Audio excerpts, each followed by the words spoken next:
Hey ArcheryTalk, this is Lucas, and today is Chrono Day for our 2021 hunting bows. I have brought in 4 different hunting bows this year. That's a little bit less than I normally would due to a couple of different reasons. First and foremost, a couple of manufacturers who normally loan me bows didn't get back to me.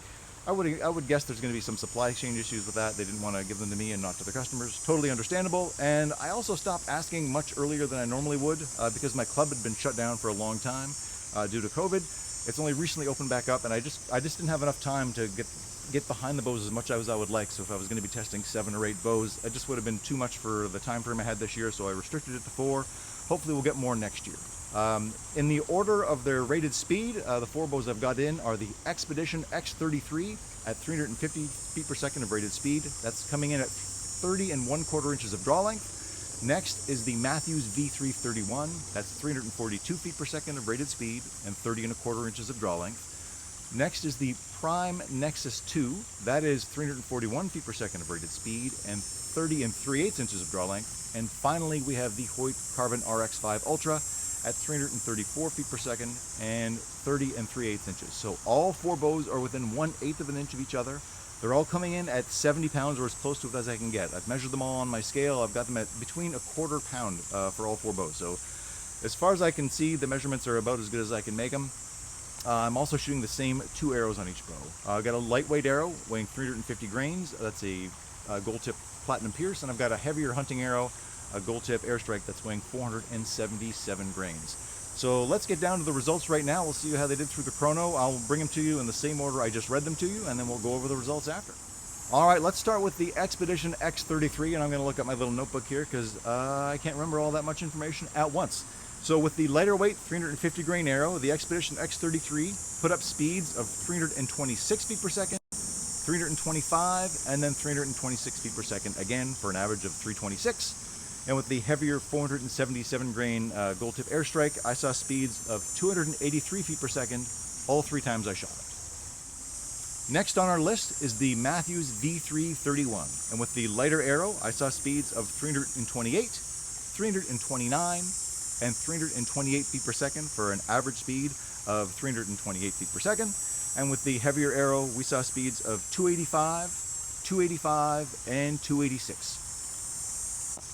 Third on our list is the Prime Nexus 2, and I saw speeds with the lighter weight arrow of 328, 328, and 329 feet per second.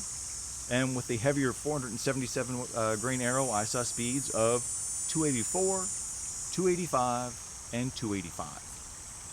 Last on our list is the Hoyt RX5 Ultra, and I saw speeds with the lighter arrow of 328, 328, and 329 feet per second.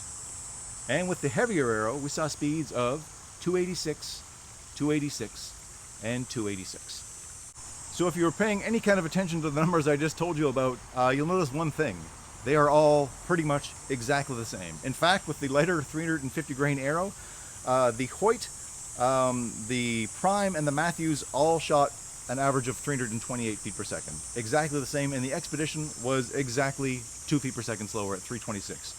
Realistically, no discernible difference for anybody using a hunting arrow as far as I'm concerned. With the heavier 477 grain arrows, I got averages with the Hoyt of 286, followed by the Prime, the Mathews at 285, and the Xpedition at 283. So these are all basically exactly the same. This was the most inconsequential speed test I have ever done. I've never had speeds that came this close with the measurements that are like this. There is one other tidbit that I thought was interesting though. Let's wanted to see how close these came to their actual advertised speeds. And here we see a little bit of separation. The clear winner in this category is going to be the Hoyt Carbon RX5. With its 328 feet per second average, that was just 6 feet a second less than its rated speed. And next on that list is going to be the Prime, which was also 328, and that was 13 feet per second less than its advertised 341 foot per second speed. The Mathews, also at 328, was 14 under its average rated speed of 342. And the Xpedition at 326 was 24 feet per second under its rated speed. Now, I guess the takeaway for these numbers is that, you know, this is one chrono and one guy's tuning.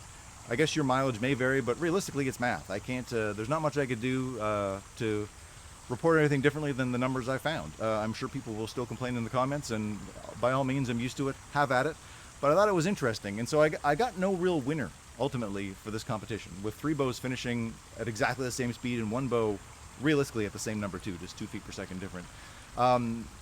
If really I would suggest you just shoot the bow that feels the most comfortable to you and not worry about speeds in this case, because they're all basically the same and you're not going to have any big difference, I can't imagine. Now I only tested this at 30 inches, I only tested this at 70 pounds, so if you've got a 28 inch draw length and you're shooting 75 pounds or 65 pounds, maybe the results will be slightly different, but I've got to think they're going to end up being pretty darn close, at least to each other, as I've found they are here. I guess I can give a small win to the Hoyt for finishing so much closer to its rated speed, and for having a bigger brace sight. It's got a 7-inch brace sight. The other bows, the Xpedition is a 6.5-inch brace sight, and the Prime and the Mathews each have a 6-inch brace sight. So I mean, Hoyt finishing at the top or tied at the top for the rated speed and having the biggest brace sight, that's a bonus. But realistically, again, the speeds are negligible in this case. Some years I have a little bit more of a variance. This year, they're basically exactly the same. I'm sorry I couldn't have a little more exciting news for you, but I guess that's it for now, Archery Talk. Please do like, share, and subscribe. It helps the channel an awful lot, and we'll see you again real soon with reviews of all these bows and a shootout.